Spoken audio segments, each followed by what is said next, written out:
Tenemos, más que novedades, vamos a plantear algunas cuestiones que creo que son importantes para ver cómo seguimos camino al andar. Así que, sin más, vamos a arrancar con el informe de esta semana. Estuvimos viendo la semana pasada que, bueno, hubo una resolución el día lunes pasado, hubo una resolución en la cual, bueno, Argentina ya no estaría entrando en default. Se acomodó, se arregló, digamos, con los bonistas bajo ley extranjera. Sabemos que nuestra deuda está compuesta por varias partes. La primera y la más áspera de todas es cuando tiene que responder Argentina por pagar o no pagar frente a los tribunales de Estados Unidos. Así que ahí digamos que es un poquito más complejo, se logró ese arreglo y a partir de ahí ya empieza como a correr por otro carril las cuestiones, porque ya después tienen que arreglar bajo ley argentina, luego viene el Fondo Monetario Internacional, bueno, son otro tipo ya de negociaciones que se van a tener que hacer, pero por lo menos esta parte ya está completa, tenemos un plazo de tiempo, tenemos una tregua y esto hace que podamos visualizar a ver qué planes van a venir a partir de ahora. Y como lo que nos atañe a nuestra atención, digamos, tiene que ver con lo que es actividad agropecuaria, vamos a hablar un poco de cómo venimos con el desarrollo de nuestra producción, principalmente aquellos productos que tienen mayor importancia a la hora del ingreso de divisas al país, ¿no? La semana pasada hablábamos del complejo sojero y ahora vamos a profundizar sobre el complejo sojero y el agregado de valor. Así que bueno, sin más vamos a ir a la primera plaquita para poder plantear cómo viene evolucionando Argentina si tuviésemos que comparar de 2015 a 2019. Por ejemplo, la producción de soja ha bajado un 17%. Tiene que ver con que hay superficie que se ha dado más a maíz. Fíjense que la producción de maíz aumentó un 70%. O sea, realmente se descontó parte de la superficie para soja y mejoró también la productividad para maíz. Así que tenemos un muy interesante aumento en la producción de maíz en el país. Ahora, la harina de soja, la producción de harina de soja bajó un 1,6%, puede decirse que se mantuvo constante, que no hubo demasiada variación. Y si vamos a otra producción, que es la de carne porcina, vamos a decir que en la producción porcina, el grano de maíz y la harina de soja son los dos ingredientes fundamentales, digamos, para esta producción. Bueno, la carne porcina en Argentina ha aumentado la producción un 30% desde 2015 a 2019, ¿no? Así que tenemos un panorama de la parte productiva. Vamos a pasar a la siguiente plaquita porque vamos a ver un poco más lo que esto significa. Digamos, en cuanto a soja, el 80% de la soja argentina se destina a la industria local, ¿sí? Más o menos 80-85% se destina a la industria local. El cordón agroindustrial que produce harina de soja y aceite de soja, el 85 al 90% de la harina de soja producida tiene destino de exportación, se va del país, no queda acá. Recordemos que la harina de soja es parte importante del alimento de la producción porcina. En cuanto a maíz, de exportarse el 90% del maíz que producíamos, se está exportando entre un 50 y un 60% del maíz. O sea, ha bajado en la proporción del maíz que se exporta versus lo que se produce, quiere decir que también se está consumiendo un poco más puertas adentro. Si hablamos de producción porcina, de lo que se produce en Argentina, se exporta un 4%. O sea, nada que ver, muy poquitito, ¿sí? 4% de lo que se produce se exporta. Pero también importamos carne porcina nosotros.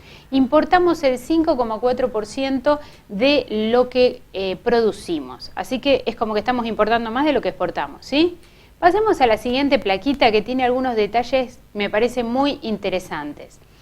En harina de soja al país ingresaron en 2019 un poco menos de 20.000 millones de dólares. En 2015 el complejo de harina de soja ingresó unos 24.000 millones de dólares. ¿Por qué bajó? No por el volumen, sino por el precio. Vieron que estamos hablando de que soja, harina de soja, aceite de soja, todo viene bajando de precio por la situación económica global y local. Entonces, menos de 20.000 millones de dólares ingresaron por exportaciones de harina de soja. ¿Cuál es el valor? Más o menos un valor promedio de 315 dólares la tonelada, el precio de exportación. Veamos qué pasa con porcinos. de lo que vendemos, ingresaron al país, de lo que se exportó, 43 millones de dólares. O sea, de 20.000 millones de la harina, 43 millones de cerdo. El valor de la tonelada, 1.700 dólares la tonelada. Vemos que es marcadamente superior. Ahora, lo que pagamos por el cerdo que compramos, por las importaciones de cerdo, son 87 millones de dólares. ¿Y cuál es el valor de la tonelada? 2.600 dólares la tonelada. ¿Por qué? Porque lo que nosotros compramos es carne fresca de cerdo, es lo que nos viene faltando. Sin embargo, lo que exportamos son menudencias principalmente o cortes de bajo valor. O sea, la tonelada que exportamos es más barata que la tonelada de cerdo que importamos. Así que tenemos doblemente un problema en volumen, porque es el doble, y en plata, porque también es mucho menos lo que estamos recaudando por las exportaciones de cerdo, ¿no? Así que bueno, esto creo que tiene que hacernos un llamado de atención, porque la verdad es que tenemos ahí claramente algo que nos está faltando. Me parece que esta no es la última, sino la anteúltima plaquita. No sé si queda una más, porque no me acuerdo bien. Sí, ahí está, quedaba una más. ¿Cuál es la perspectiva de la demanda? Harina de soja nos compran más o menos 50 países. Durante el año hay un conjunto de 50 países que nos compra harina de soja. 8 de ellos son los que nos compran el 50% de la producción. O sea, hay 8 países que son los más importantes, que son países de Asia, de Europa y de África. Y estos países, que son los principales compradores, no tienen mucha perspectiva de aumentar sus compras de harina de soja. Un 1% más, un 2% más de la demanda, va a ser un 2% más de demanda, va a haber en cuanto a harina de soja. O sea, no va a aumentar marcadamente el consumo, o sea que a nivel país no podemos pensar de que va a haber la demanda, va a pedir más y va a pagar más, ¿no es cierto? No tenemos muchas expectativas en eso. Ahora, en carne de cerdo, el 80 o 90% de lo que exportamos lo compran principalmente 2 países, Rusia y China, ¿sí? Y China específicamente espera importar en 2021 220% más de lo que importó durante 2020. ¿Por qué se va de 2 millones de toneladas de carne, 2 millones de toneladas de carne, que es muchísimo más de lo que nosotros podríamos imaginarnos a producir? Nosotros tenemos una producción de 600.000 toneladas anuales, para que nos demos cuenta. Ellos piensan exportar 4,4 millones de toneladas, o sea, ¿les interesa a Argentina, a China? Le interesa, no en términos de cantidad demasiado, porque no es mucho lo que les podemos ofrecer, pero algo tenemos. Ahora bien, lo que les quiero comentar ahora es lo siguiente. Se ha hablado mucho también, además del tema de la deuda externa, se ha hablado mucho de inversiones de parte de China hacia Argentina en producciones porcinas. Bueno, ha habido una corriente incluso en contra de esto, evitando, digamos, que se evite que ingrese China con capitales extranjeros para producir porcinos, ¿no?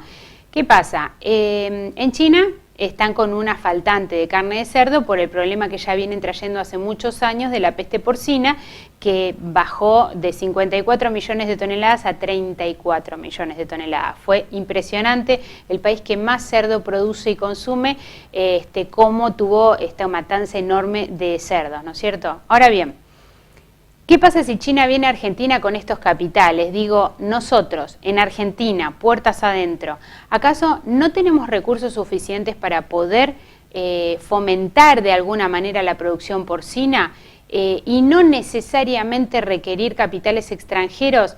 Porque de ahí estuvimos viendo y analizando los números de la cantidad de madres. En producción porcina se cuentan las madres, ¿no? Porque las madres son las que van pariendo cantidades de cerdos, entonces ahí se mide como la cantidad de cabezas en ganadería.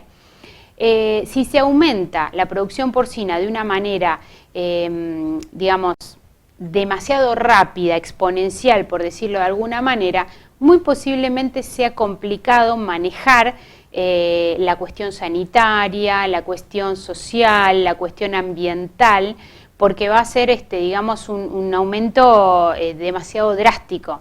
Desde ya que hay la propuesta que se tiró al gobierno, que está en análisis, no está todavía aprobada, habla de un camino, el primer año aumentar una cantidad, el segundo año otra cantidad. Pero de todas maneras, en Argentina sabemos cómo producir cerdo en distintas escalas, de distintos niveles y con diferentes situaciones y poder hacerlo de una forma sustentable, ambiental, sanitariamente y socialmente también. Así que bueno, hay una crítica muy fuerte contra este ingreso de divisas extranjeras y la propuesta sería analizar qué posibilidades tenemos los argentinos con nuestros recursos de poder realmente llevar esto a cabo sin necesidad de grandes inversiones extranjeras. Vamos a poner la última plaquita que es un poco la conclusión de lo que les estuve comentando y decir, en Argentina tenemos recursos institucionales, recursos económicos, recursos naturales para desarrollar mecanismos asociativos que permitan ganar escala, ¿sí? Mecanismos asociativos viables, transparentes, libres de situaciones poco transparentes, digamos, ¿no? Por no decirlo de otra forma. Mecanismos financieros que aporten inversiones, mecanismos impositivos que fomenten a la entrada de nuevos actores al agregado de valor. La verdad es que tenemos todos los recursos y ahora que se terminó y se resolvió de alguna manera el tema de la deuda con los bonistas bajo ley extranjera, ¿por qué no hacer un acuerdo, no con los bonistas, sino con los emprendedores que viven bajo ley argentina en este suelo y tienen tantas ganas de agregar valor y muchas veces por cuestiones coyunturales, impositivas, financieras, no pueden hacerlo? Así que digamos, revisemos un poco, esto es para generar criterio más que nada, ¿no? Porque si bien por ahí no hay tantos funcionarios viendo esta columna, pero sí es importante generar criterio. En fin, la idea con esto es eso, reflexionar sobre el agregado de valor en Argentina. Tenemos todo para hacerlo, bueno, evitemos que por ahí vengan capitales que hagan que las producciones no sean sustentables en el mediano y largo plazo, que es lo que necesitamos para desarrollar el país. Así que bueno, por hoy es lo que tenía para compartir con ustedes, nos vemos la semana que viene.